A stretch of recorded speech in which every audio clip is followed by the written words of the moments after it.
Just tell us more about yourself. Yeah, now you make me feel bad about saying I'm a wife. No, that's good. I love that about you. I really love that about you. Yeah, you made me love to be a woman, to be a wife. You made me to love it. I know, we've come a long way with this wife thing. You did. I was even motivated to cook because of her. Wow. First of all, I want to greet all of you and thank you for inviting me. I don't know why I agreed to this because honestly, being in front of people right now my stomach is turning like 655 times per second.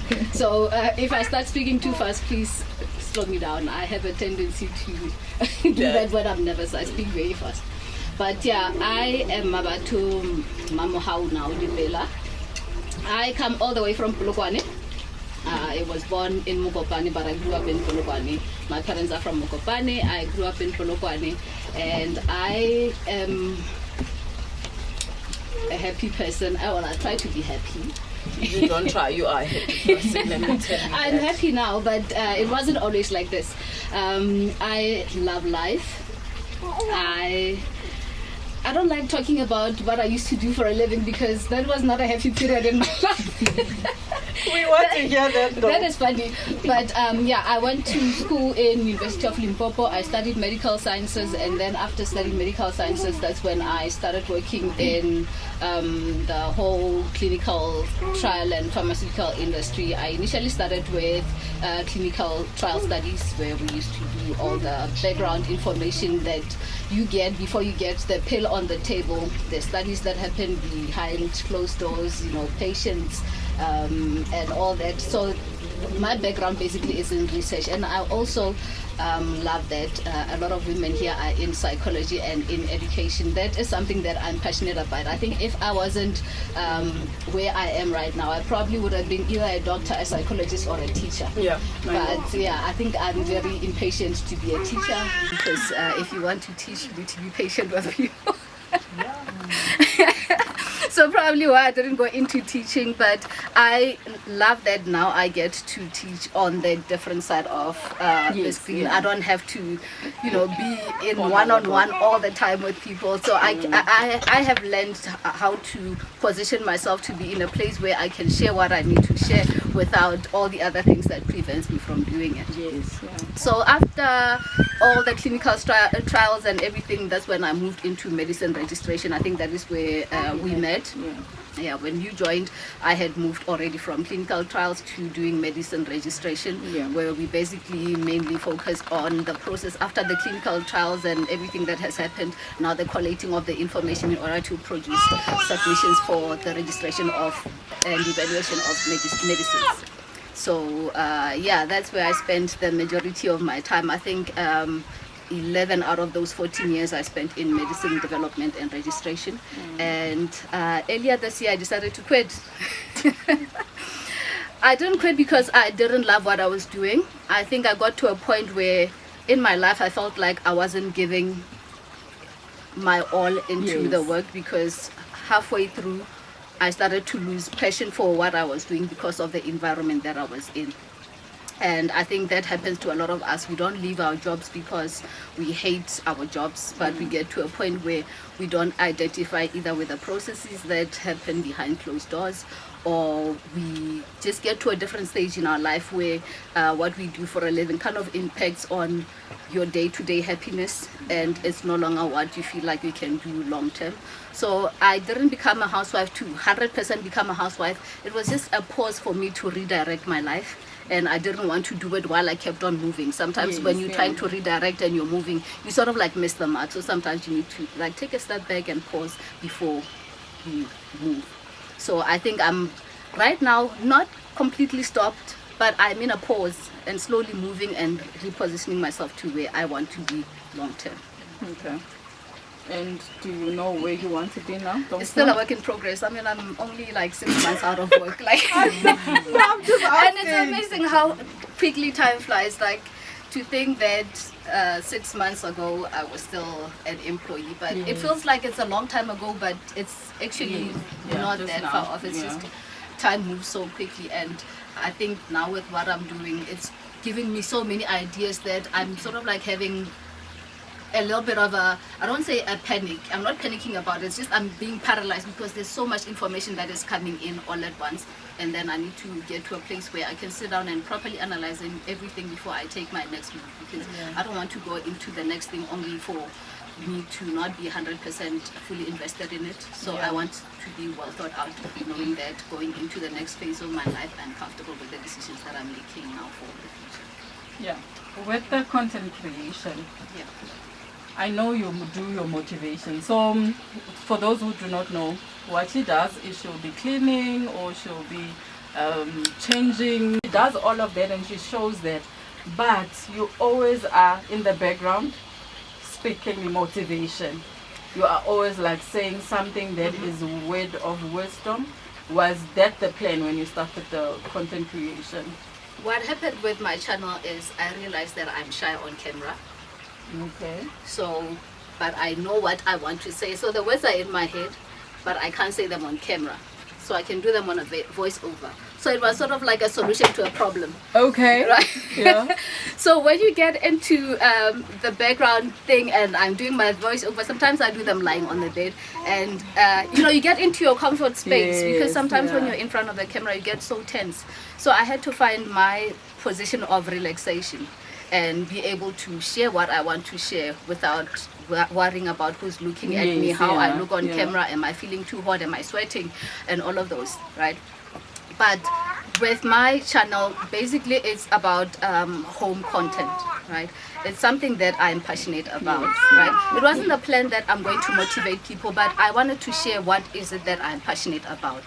And it just so happens that people started getting motivated from it, and I wanted to share it from a positive light. I sort of wanted to share what I loved and show that it is possible for women, whether working, whether you stay at home or whatever, to be able to bring love and peace back into the home without the stress. Make it more enjoyable. And I felt like that was missing for a lot of women in our current life. Like we don't have a lot of people telling us about how good it feels to be a wife, how good it feels to be a mother, how good it feels to take care of your home and your husband and your kids, and do it from 100% feeling of love and contentment without feeling like you're lacking.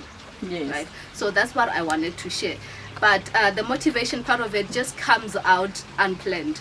Sometimes I have a script written out, and when you get into talking and then the passion starts to come out, it sort of like now becomes like you're preaching. I remember when I wanted to quit my job, Aurelian, you were there before he left.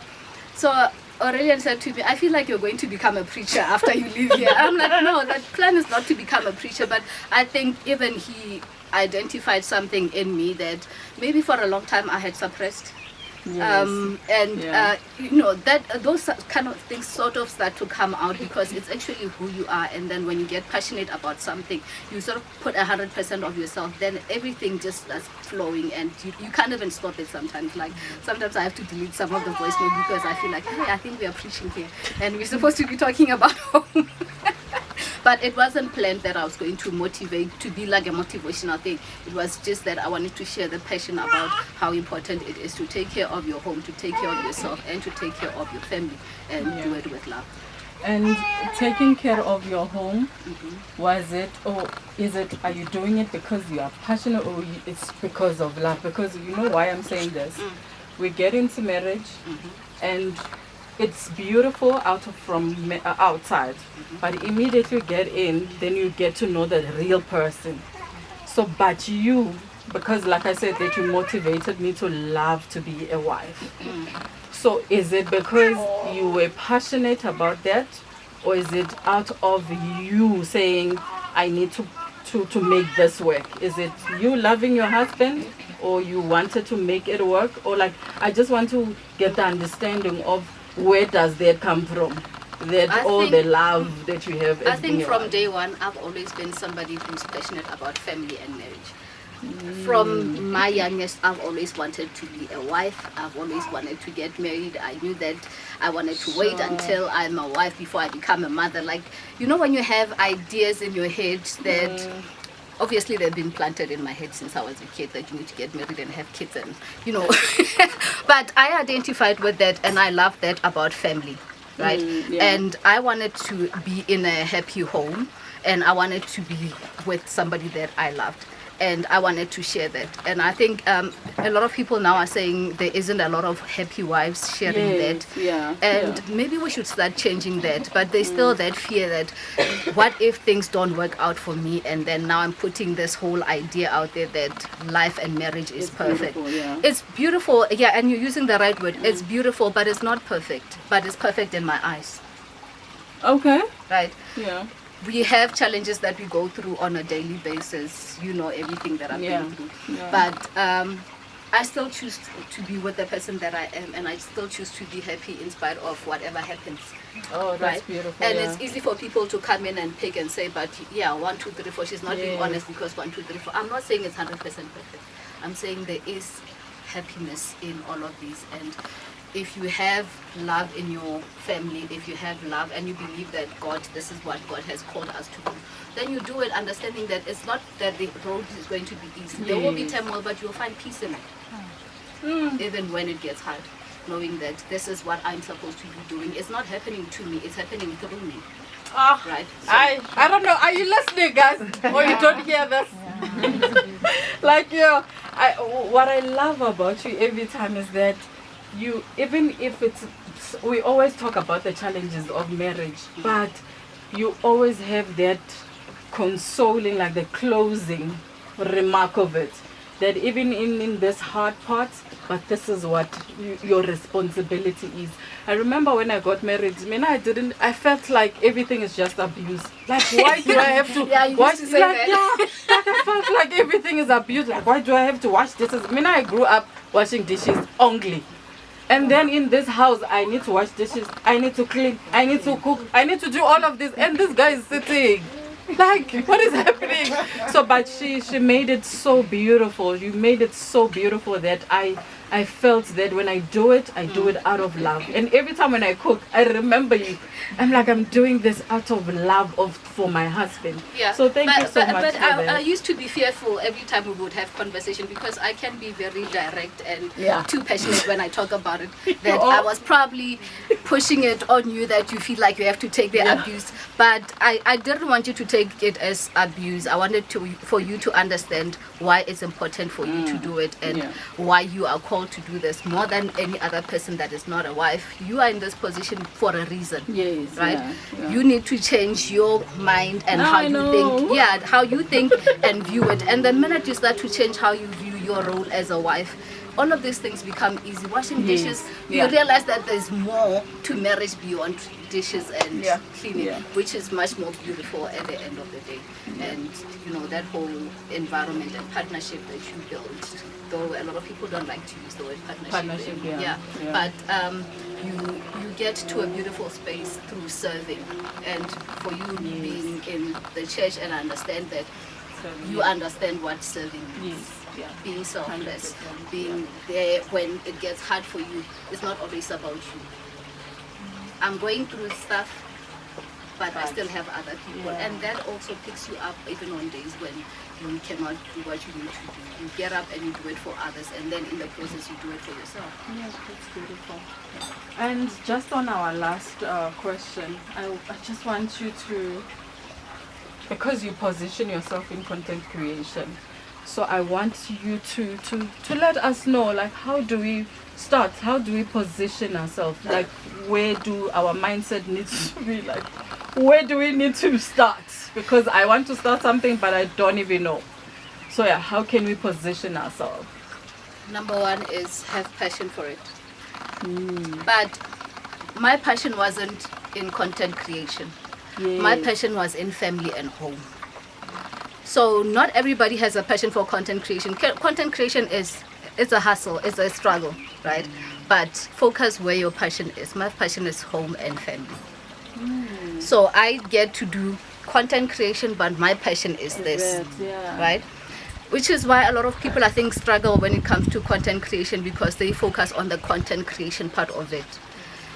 this content creation is vast. It's changing every day. You guys, those who follow me will know that my channel went from like 13,000 subscribers to almost 17,000 in 2 weeks. Yeah.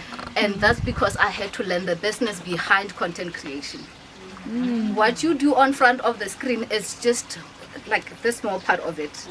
So you are always learning. Like sometimes, you know, you're sitting there, you're busy washing dishes, but in your head you're thinking about how do I play this game behind the scenes so that I get to reposition my channel or all of that. And especially for me, because I started off in sort of like a separate type of content, and it slowly changed. And when you change content in the content creation space, you lose a lot of people. And I remember you were so fearful about that. And you become fearful if I change my content to be what I want it to be, then I lose people. Yes. Yeah. But if you lose people, if you don't lose people, you lose yourself. Yes. So now, the most important thing for me was to keep myself. But in keeping myself, I was going to lose my channel. Yeah. So I had to learn the game behind how do I change my channel on this side and still keep it. Right? Okay. So when you want to be a content creator, don't just think about creating the videos on this side. Always think about how you play the game on the background, learning how to do the different settings, learning how to work. You have to learn how to work the camera. You have to learn how to edit videos. You need to learn, like I said, studying your channel, how it performs on the platform, and everything. Every time there's always stuff changing, which means if you're not learning, you're staying behind. So if in order for you to grow your content, number one, you have to be passionate, as I was saying. Number two, you have to be willing to learn. You have to fail. Okay. You will fail. Yes, you will create videos that you think they are the most perfect videos and no one will watch it. And one day you will create a crappy video. I have a schedule, I have to upload a video on Tuesday. That one video that you didn't put effort in just goes viral. It goes viral, right? And then you have to come back and study why this one went viral and why the other one didn't. You were focusing on the wrong thing. Yes, it's not just the algorithm doing. If you did something that people loved, and how do you still keep yourself and still give people what they love? It's a give and take relationship. It's not always about you giving, it's not always about them taking, it's about maintaining that balance. So you learn to build relationships as well on the platform. I've met a lot of people through this content space, which is why I think right now I feel a little bit overwhelmed with all the knowledge that I'm getting from people saying this is where you take this off of YouTube and you make it a business. Right? Okay, yes. So now it's always people giving you information, people contacting you like this is what we want to do with you, this is what you should do, giving you advice. But at the end of the day, you have to filter it and figure out where you want to find yourself and what area do you want are you more comfortable in. So that's why I'm saying right now I'm going through this learning and having to lay all my cards down on the table and then pick one space, because I don't want to overwhelm myself as well. And I still want to do what I love and still have time for my family, which is why I am where I am right now with my family. Okay, and your closing remarks? I'm looking forward to all of the psychological things. In as much as I do home content, I'm somebody that likes to watch a lot of true crime. And people think when you watch true crime, you watch it because you're into serial killers. No, I'm into people's thinking.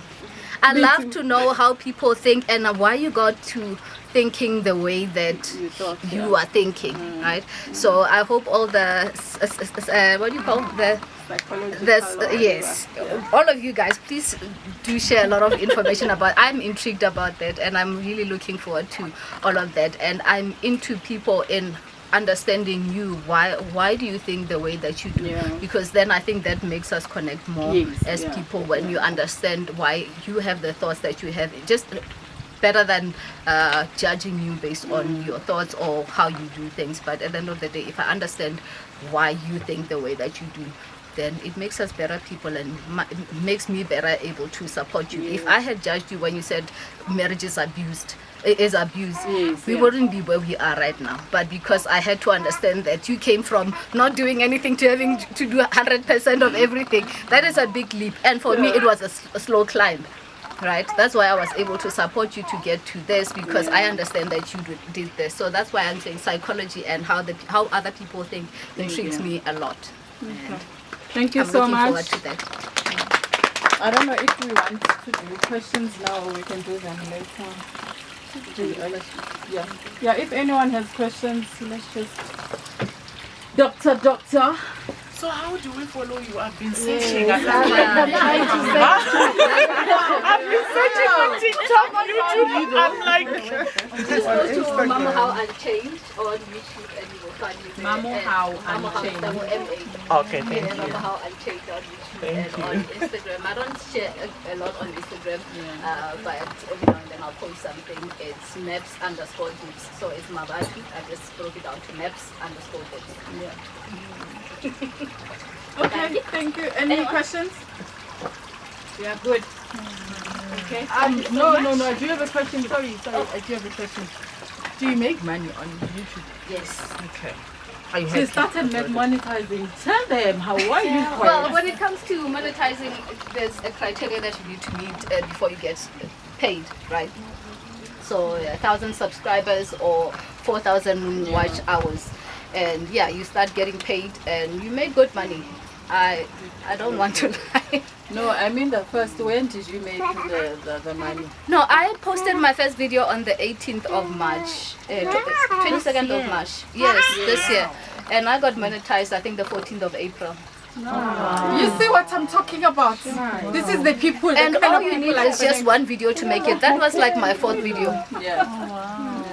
You just need one good video for you to be able to get monetized. But that's what one of the challenges was, because I got monetized so early and that video actually went viral. It actually took my channel into one category. Because now the algorithm just throws you in that box, and then now you have to get yourself out of that box. I think sometimes I envy people who had like a slow growth on YouTube, because mine went from like 0 to 10,000 within like 4-5 months. And when you grow too fast, you don't have enough time to catch up and learn. Unlike people who have done like the slow growth. For me, I just shot up, and that was a lot. You know, sometimes it's better to build over time, because then you can try many things. I wasn't given a chance to try many things. People started expecting things because you gave us this thing, we want this thing. But you don't determine that. We just followed and we liked. Yes, that's what I'm saying. Changing my yes, bringing in the box. Yes, my content, getting myself out of the box was scary. But I had to do it, and the first couple of videos it was heartbreaking. You know, when you're just getting like 20,000 views, and then all of a sudden you go to get 3,000 views, and like, okay, do I go back to this or do I move forward? But I had to find a way to move forward. But now I think we are back on track. Yes. Thank you. Thank you. so all the money goes to you. You're not taxed. You are taxed. You are?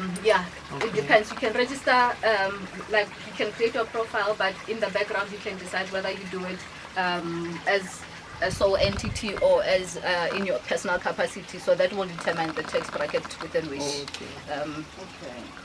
Sorry, the last one.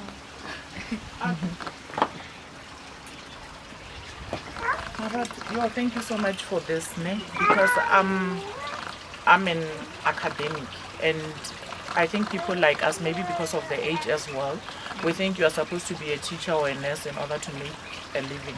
This is actually very important for me, because I have kids, and I think because I wanted to be a medical doctor, I couldn't do it, then one of them has to do it.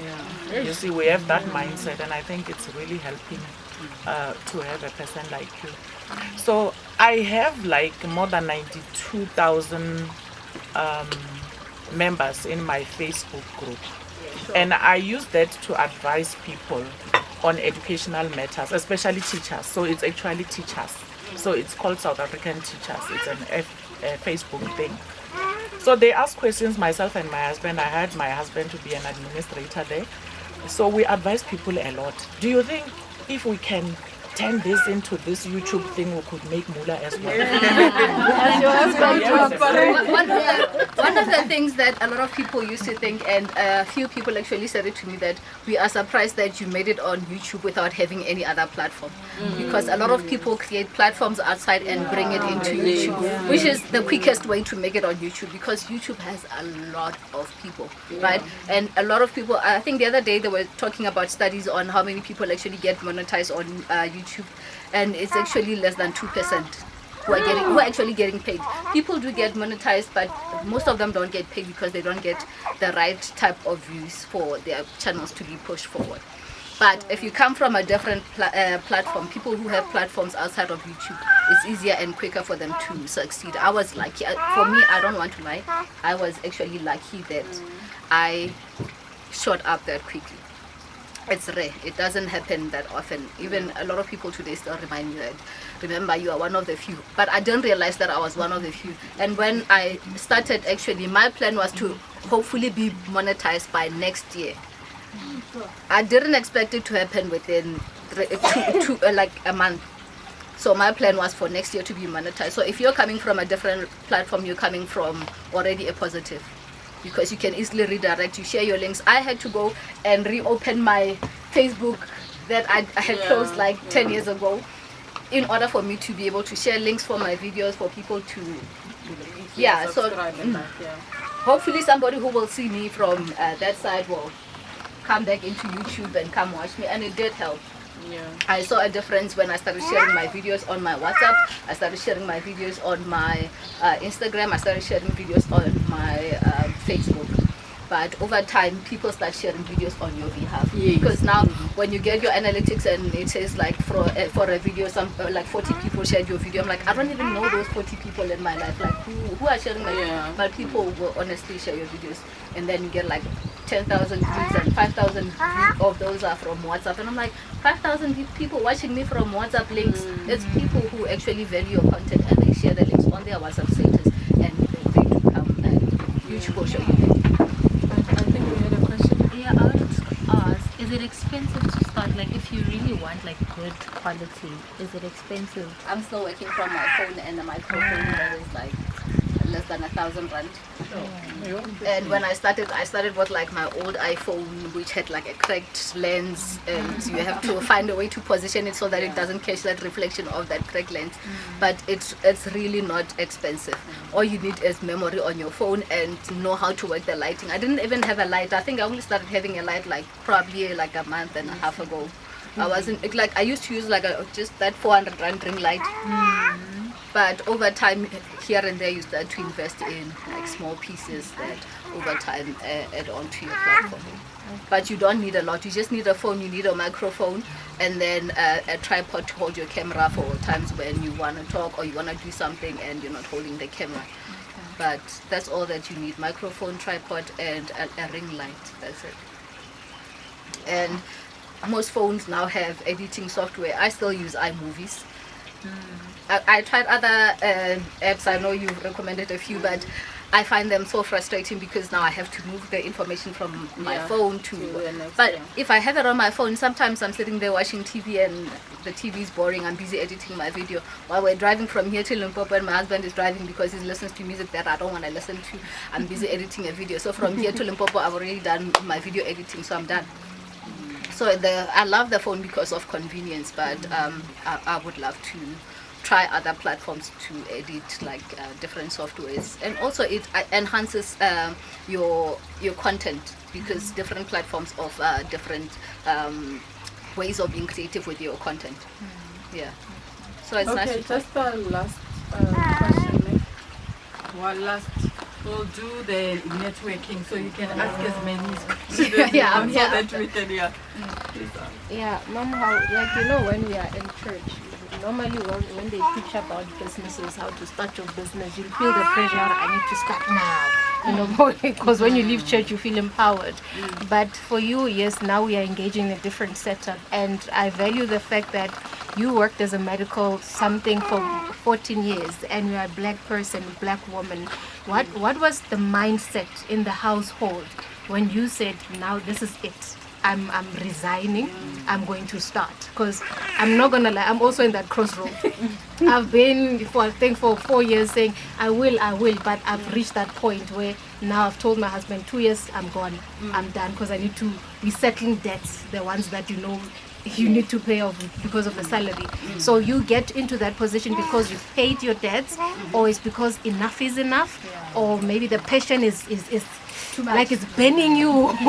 But also, what is the support of the husband? Because yes, our households are different. You'll have one who's very supportive and say you can do this, and some maybe they will give you that thing, or maybe not now, not. And then also, what was the idea in terms of the children? I think you've mentioned you've got kids. For some of us, maybe we are fearing because school fees. Maybe if I resign, if I don't have kids now, maybe I can survive. But this economy is very difficult. So what was the mindset? I'm lucky that I've got a supportive husband, number one. But I think what helped, the debt is important.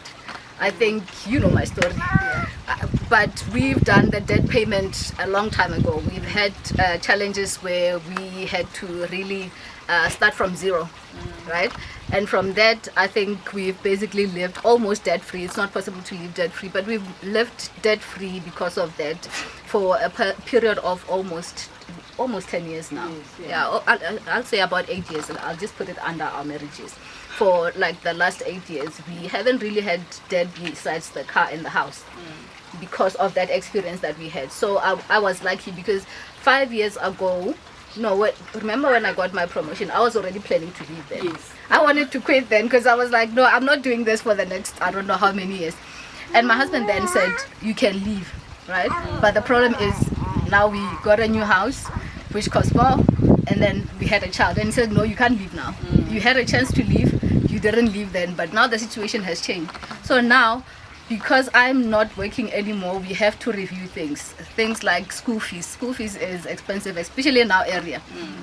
But things that make school fees expensive is stuff like extramural activities, aftercare. And when I'm a housewife now, I can take over some of that. Because then we don't have to pay for all the other extras, right?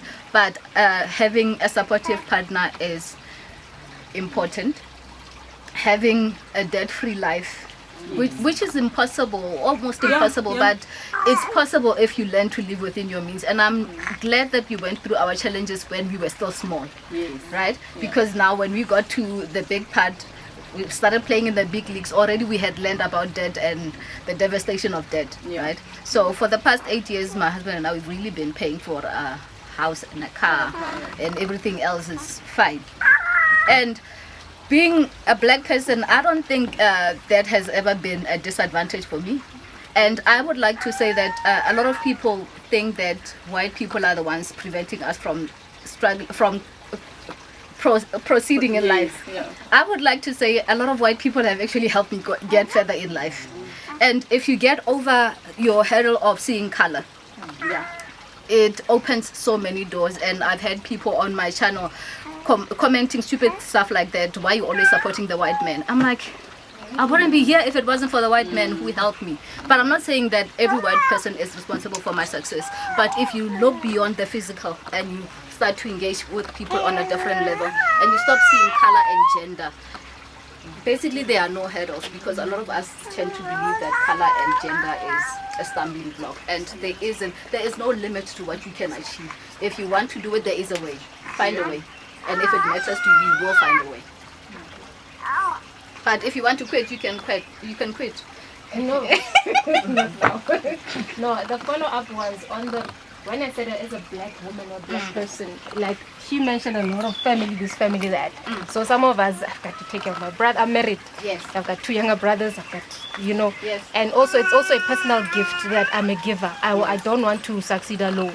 So it's a curse and it's also a gift. Blessing, yeah. Exactly. No, for me, I think I'm lucky that I've never had a lot of people depend on me to live.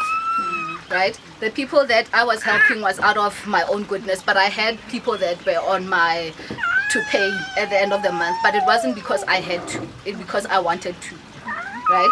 And the thing that I made it the way that it is, that it wasn't because they needed it, it's because I want to.